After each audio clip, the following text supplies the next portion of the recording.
एक क्वेश्चन है, तीन माइक्रोफैरड धारिता वाले तीन संधारित्रों को किस प्रकार जोड़ा जाए कि धारिता 2 माइक्रोफैरड हो जाए।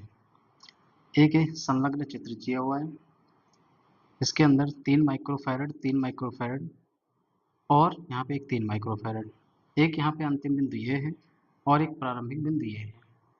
इन बिंदुओं के बीच में आप देखेंगे तो ये दोनों जो धारिता हैं, संधारित्र हैं, ये आपको समानांतर क्रम में दिख रहे हैं। नहीं सॉरी, हाँ समानांतर क्रम में दिख रहे हैं। तो हम मान लेते हैं कि जो धारिता ये है इसको आप C1 ले लें, इसको मान लीजिए C2 और इसको मान लीजिए C3। ठीक है, तो यहाँ पे देखेंगे C1 equal to 3 microfarad, C2 equal to 3 microfarad और C3 भी इक्वल टू 3 माइक्रोफैरड। तीनों धारिताएं 3-3 माइक्रोफैरड की दी गई हैं। अब C1 व C2 को ध्यान से देखेंगे तो ये दोनों कैसे हैं, समानांतर क्रम में संयोजित हैं। तो लिख देंगे संधारित्र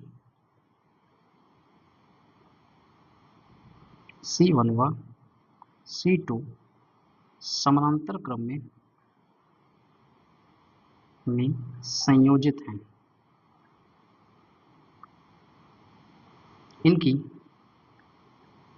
इनकी तुल्य धारिता अब ले लीजिए C है, तो इस कंडीशन में C धारिता इक्वल टू क्या हो जाएगा, C इक्वल टू समानांतर क्रम में C1 प्लस C2। C1 का मान भी कितना है, C1 का मान है 3 माइक्रोफैरड और C2 का मान भी है 3 माइक्रोफैरड। 3 और 3 6 माइक्रोफैरड। अब ध्यान से देखेंगे ये पूरा संधारित्र एक संधारित्र बन गया जिसकी तुल्य धारिता 6 C है। C का 6 माइक्रोफैरड। अब इन दोनों को जोड़ेंगे तो आप देखेंगे ये और ये आपको श्रेणी क्रम में संयोजित दिख रहे हैं। तो लिख देंगे चूंकि धारिता C व कौन सा है C3 श्रेणी क्रम में संयोजित हैं। इनकी तुल्य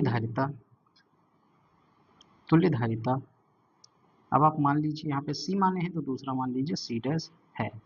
तो इस कंडीशन में श्रेणी क्रम का संयोजन का सूत्र होता है 1/C डैश इक्वल टू 1/, पहली धारिता क्या है C और दूसरी क्या है C3, 1/C3। मान रख देंगे सबका। C का मान कितना है 6 और C3 का मान है 3। अब हर बराबर करने के लिए हम क्या करेंगे, इसके अंदर 6 लाने के लिए यहाँ पे 3 में 2 से गुणा करेंगे। अब हर में 2 से गुणा करेंगे तो इसके अंश में भी 2 से गुणा करना पड़ेगा। यानी हम क्या करते हैं, इसके हर में 2 से गुणा और अंश में 2 से गुणा।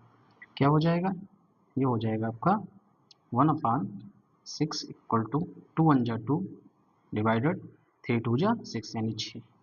अब दोनों का लघुत्तम ले लेंगे, हर बराबर है तो 6 1 प्लस 2 2 1 कितना हो जाएगा 3/6, 3 करना 3 3 दूनी 6 यानी 1/C डैश इक्वल टू 1/2 आ जाएगा। अब इसको मान ऐसा लिख सकते हैं, पलट देंगे पूरा तो वो C dash equal to 2 microfarad.